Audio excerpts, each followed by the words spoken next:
قربانی کرے. عزیزان محترم، یہ جو سال ہے محرم سب سے پہلا مہینہ ہے اسلامی. اس سال کی ابتدا بھی قربانی سے ہے اور اس سال کا آخری مہینہ ذی الحجہ یہ بھی قربانی سے، یعنی شروعات بھی قربانی سے اور اختتام بھی قربانی سے. عزیزان محترم، حضرت ابراہیم علیہ السلام کی عمر جب 90 برس کی ہو گئی، ان کے یہاں کوئی اولاد پیدا نہ ہوئی. 90 سال کی عمر میں اللہ کے خلیل یعنی حضرت ابراہیم نے دعا کی کہ اے میرے پالنہار، مجھے ایک نیک اولاد عطا فرما.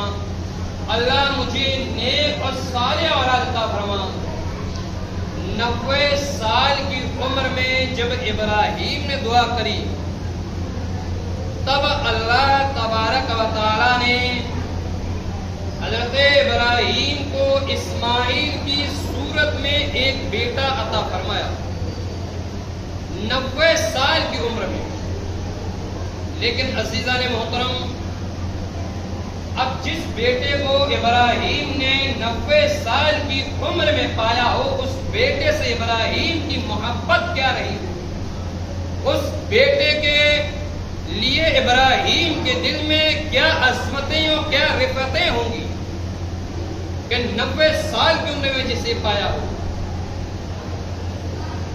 لیکن ابراہیم علیہ السلام کو اس عمر میں بھی، اس وقت بھی اللہ کا حکم آتا ہے کہ اے ابراہیم، اسے ہماری راہ میں قربان کر دو، قربان کر دو.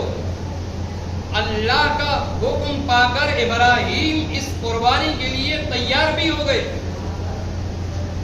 اندازہ کرو کہ جس اولاد کو کوئی 90 سال کی عمر میں پائے، پہلی چیز یہ کہ 90 برس کی جو عمر ہو جائے تو وہ اولاد کی امید ہی نہیں کی جا سکتی، اولاد کی امید بھی نہ کی جا سکتی. پھر اللہ کی قدرت ہے جس کی ہو جائے، ورنہ 120 سال کی عمر میں بھی اولاد پیدا ہوئی ہے، ابھی 120 سال کی عمر میں بھی پیدا ہوئی ہے، یہ رب کی قدرت ہے. لیکن پھر بھی اگر 90 برس کی عمر میں اگر ہم میں سے یا آپ میں سے اگر کسی نے اولاد پائی ہوتی تو حالات تو یہ بتا رہے ہیں کہ اگر کسی کا بھی حکم آتا تو ہم اس حکم کی نافرمانی کر دیتے اور اس حکم کے مطابق ہم اپنے بیٹے کی قربانی کو مکمل نہیں کرتے. لیکن ابراہیم علیہ السلام قربان کرنے کے لیے بھی تیار ہو گئے، اس لیے کہ ابراہیم جانتے تھے کہ اگر اللہ اولاد دینے پر قادر ہے، اس 90 برس کی عمر میں اللہ اولاد دینے پر قادر ہے تو اولاد لینے پر بھی قادر ہے، اولاد لینے پر بھی قادر ہے. اگر اسی رب کے لیے اگر میں نے یہ اسماعیل جو 90 برس کی عمر میں پایا ہے، اگر اللہ کی رضا اور اس کی خوشنودی حاصل کرنے کے لیے اگر اس بیٹے کو میں نے قربان کر دیا تو مجھے اپنے رب پر یقین ہے کہ جیسے اسماعیل عطا کیا ہے ویسے رب پھر دوسرا اسماعیل بھی مجھے عطا کر سکتا ہے. قربان کرنے کے لیے تیار ہو گئے. وہ قربان کیا ہونا تھا، وہ تو ابراہیم کا ایک امتحان تھا جسے ابراہیم نے مکمل کر دیا. قربان کرنے کے لیے تیار ہو گئے اور پھر آگے میدان میں پہنچ گئے. چھری بھی ہاتھ میں لے لی، گردن پہ چھری بھی چلا دی، اور جب چھری چلائی تو چھری اسماعیل کی گردن میں چل ہی نہیں رہی تھی. ابراہیم نے ایک بار کوشش کی، دوسری بار کوشش کی، تیسری بار کوشش کری کہ اسماعیل کی گردن پہ یہ چھری نہیں چل رہی. تب ابراہیم کتابوں کے اندر ذکر ملتا ہے ابراہیم کو غصہ آیا اور اسی چھری کو لے کر حضرت ابراہیم نے ایک پتھر پر مارا، اور جیسے ہی پتھر پر مارا ہے پتھر کے 2 ٹکڑے ہو گئے. تب ابراہیم نے کہا یا اللہ یہ کون سا ماجرا رب تو دکھا رہا ہے، اللہ یہ میری زندگی کی کون سی امتحان کی گھڑی ہے کہ ابراہیم اسماعیل کے اتنے نازک گلے پہ، اتنی نرم کھال پہ، اتنے اتنے نرم و نازک بچے کی گردن پر یہ چھری نہیں چل رہی ہے اور اتنا مضبوط پتھر کے یہ 2 ٹکڑے کر دے رہے. پھر ابراہیم نے اسی چھری کو چلایا. جب چھری کو پھر چلایا پھر چھری نہیں چلی. تب اللہ نے جبریل کو حکم دیا, اے جبریل, میں نے اپنے بندے کا جو امتحان لیا تھا, جو اس کو حکم دیا تھا, تو میرا بندہ اس قربانی کے لیے بھی تیار ہو گیا. اب تم ایسا کرو کہ جنت سے گوشت پھند ایک دمبا دے دو اور اسماعیل کو ہٹا دینا اور دمبے کو رکھ دینا.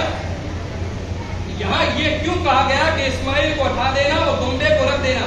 کیا جب اسماعیل کو ہٹایا جائے گا, دمبے کو رکھا جائے گا, تو ابراہیم کو خبر نہیں ہوگی؟ اس کی وجہ یہ ہے کہ حضرت اسماعیل نے وصیت کری تھی. ذبح ہونے سے پہلے ابراہیم کے لیے وصیت تھی کہ ابا حضور اگر آپ مجھے ذبح کریں تو میرے ہاتھ اور میرے پیر دونوں باندھ دینا, ہاتھ اور پیر دونوں, اور ہاتھ اور پیر باندھنے کے بعد اپنی آنکھوں پر پٹی باندھ لیجیے گا, پٹی. کہیں ایسا نہ ہو کہ باپ اور ذبح کرتے ہوئے باپ اور بیٹے کی محبت سامنے آ جائے, اور جس وقت میں قربان ہو رہا ہوں آپ نے دیکھ لیا, ہو سکتا ہے آپ چھری کھینچ لو, اور جو آپ کو اللہ کا حکم ہے اس حکم سے آپ پھر جاؤ. اس لیے میری خواہش یہ ہے کہ جب اللہ کا حکم آپ نے پورا کرنے کے لیے قدم بڑھا ہی دیا ہے, میری گردن پہ چھری رکھنے کے لیے آپ تیار ہیں, اور اللہ کی رضا کے لیے اس کی راہ میں قربان ہونے کے لیے جب اسماعیل تیار ہے, تو پھر میری مرضی یہ ہے کہ ہاتھ اور پیر باندھنے کے بعد آپ اپنی آنکھوں پر پٹی باندھ لیجیے گا, اور پٹی باندھنے کے بعد اللہ کا نام لے کر مجھے قربان اس کی راہ میں کرنا شروع کر دیجیے گا, تاکہ باپ اور بیٹے کی محبت سامنے نہ آئے اور اللہ کا جو حکم ہے وہ بھی پورا ہو جائے, اللہ کا حکم پورا ہو جائے. تب حضرت ابراہیم نے ہاتھ اور پیر باندھے, اپنی آنکھوں پر پٹی باندھی, تو ابراہیم کو نہیں دکھ رہا تھا کہ یہ اسماعیل ہے. تب جبریل دمبا لے گئے, اور دمبا لینے کے بعد اسماعیل کو اٹھایا, دمبے کو رکھ دیا. تب ابراہیم نے چھری چلائی, اور ابراہیم نے جب چھری چلائی ہے تو چھری چلنا بھی شروع, ابراہیم کے ہاتھ پر خون آنا بھی شروع. تب ابراہیم نے ذبح کرنے کے بعد اللہ کی بارگاہ میں دعا کری ہے کہ اے میرے پروردگار, تیرا لاکھ لاکھ شکر اور احسان ہے مولا کہ تو نے میرے بیٹے اسماعیل کی قربانی کو اپنی رضا کے لیے اپنی بارگاہ میں قبول کر لیا. عزیزان محترم, ابراہیم رب کا شکر کر رہے تھے. اتنی دیر کیا گزری ہے کہ ابراہیم نے آنکھوں سے پٹی کھول لی. اب جب کھولی ہے تو کیا دیکھا ہے کہ اسماعیل ادھر پڑے ہیں, دمبا سیدھا پڑا ہے. تب اللہ کی بارگاہ میں عرض کیا, مولا ایک میں نے اپنے بیٹے کی قربانی پیش کی تھی, یہ دمبا کہاں سے آ گیا؟ تب اللہ نے فرمایا, ابراہیم یہ تو تمہارا امتحان تھا, امتحان. تمہاری بیٹی کی قربانی لینا نہیں تھا, یہ تو تمہیں دیکھنا تھا کہ جب تم نے ہم نے ہماری بارگاہ سے مانگا تھا بیٹا, ہم نے عطا کر دیا, تم نے مانگا ہم نے عطا کر دیا. دیکھنا تو یہ تھا کہ جب ہم مانگتے ہیں تم دیتے ہوئے نہیں دیتے ہو, اور آج ہم نے دیکھ لیا کہ جب تم نے ہم سے مانگا ہم نے تمہیں دے دیا, اور ہم نے تم سے مانگا تو تم نے ہمیں دے دیا. سبحان اللہ, سبحان اللہ. عزیزان گرامی اوقات, تب اللہ نے فرمایا, ابراہیم تمہاری قربانی ہم نے مکمل کر لی, بس یہ تمہارا ایک امتحان تھا.